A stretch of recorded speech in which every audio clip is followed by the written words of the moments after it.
இது பற்றி மேலும் விவரங்களை தர இணைகிறார் நமது செய்தியாளர் சதீஷ் மணி. வணக்கம் சதீஷ் மணி. சர்ச்சை பேச்சு தொடர்பாக பரம்பொருள் அறக்கட்டளை நிறுவனர் மகாவிஷ்ணு கைது செய்யப்பட்டிருக்கிறார். அது குறித்தான முழு விவரம்.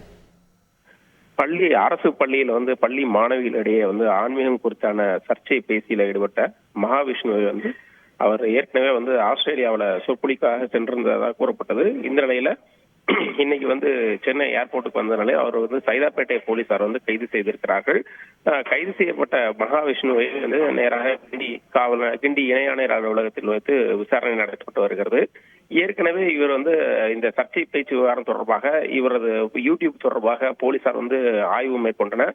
மேலும் ஏற்கனவே மாற்றுத்திறனாளி சங்கம் சார்பாகவும் சைதாப்பேட்டை காவல் நிலையத்துல நேற்றைக்கு ஆர்ப்பாட்டம் எல்லாம் நடத்தி அவர் மீது புகார் அளிக்கப்பட்டது. அதே போல இன்னும் புற காவல் நிலையங்களில் உள்ள காவல் நிலையங்களிலும் மீது புகார் அளிக்கப்பட்டது.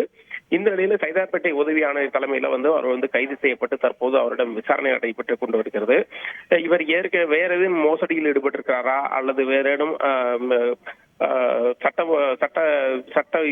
சட்டபூர்வமான சட்டவிரோதமான நடவடிக்கைகள் எதுவும் ஈடுபட்டிருக்காரா அப்படிங்கிறது குறித்தும் அவரது பின்னணி குறித்தும் போலீசார் தீவிர விசாரணை நடத்திட்டு வராங்க. இந்த விசாரணையில தான் அவர் மீது என்ன குற்றச்சாட்டுகள், என்னென்ன வழக்குகள் பதியப்பட்டிருக்கிறது என்ற விவரங்கள் முடிவுல வெளியாகும் கூறப்படுகிறது. விரிவான விவரங்களுக்கு நன்றி சதீஷ் மணி.